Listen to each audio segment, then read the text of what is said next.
আমাৰ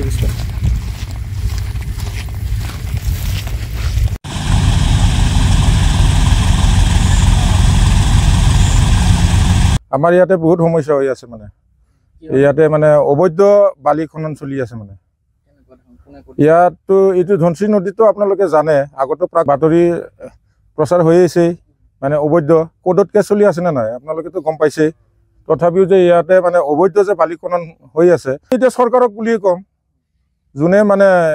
এতিয়া চৰকাৰত আছে সিহঁতে মানে সেইটো কামটো চলাই আছে কিজানি আমাৰ সন্ধিটো এইটোই মানে এতিয়া চৰকাৰীটো কোনো হেৰি নাই চৰকাৰে সিহঁতক দিছিল আগত জানুৱাৰী মাহত দিছিল জানুৱাৰী মাহৰ পিছতো আপোনাৰ এইটো নদীটো বন্ধ হৈ আছিল না কেছ চলি আছিল কোডত ৰলতি নাই আছিল সিহঁতৰ জানুৱাৰীত 300 CMৰ মাল 300 CM তো আজিকালি আপোনালোকে চবেই জানে এক ৰাতিতে ইয়াত 40টা 50টা ডাম্পাৰ সোমায় 10 চকীয়া 300 CM মাল যাওঁতে কেইটা গাড়ী লাগে এটোতো এক ৰাতিতে শেষ হয় বা 2 ৰাতিতে শেষ হয় আজি 2 মাহ সিহঁতে অবৈধভাৱে মানে পুৰা খনন কৰি আছে যে ইয়াতে আমাৰ 3টা সুবা যাব এইটো নদী খান্দি থাকিলে এটা বাৰিষা বতৰ আপোনালোকে পানী দেখছাই কিমান ডাঙৰ পানী আহি আছে নলবাৰী যাব আপোনাৰ জাৰগাঁও যাব বিজুলীবাৰী যাব ডাম্পাৰটো আপোনাৰ মানে ৰাতি হলেতো জানাই জমদুত বুলি কৈছে আমাৰ মুখ্যমন্ত্ৰী ডাঙৰীয়াই জানে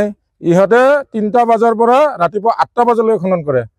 আজিকালিতো স্কুলবিলাকতো ৰাতিপুৱা 7:30 পৰা কৰি দিছে আপুনি ধনশিৰিঘাটত আপুনি যাই থিয় হওক সিহঁতৰ অটপালি বহুত খোৱা ইয়াতে আপুনি এক ৰাতিত নাই বোলে 10টা মানে 10 কাৰ্টন বিয়াৰ লালৰ বুটুল আপোনাৰ এইবিলাক খোৱাই সিহঁতে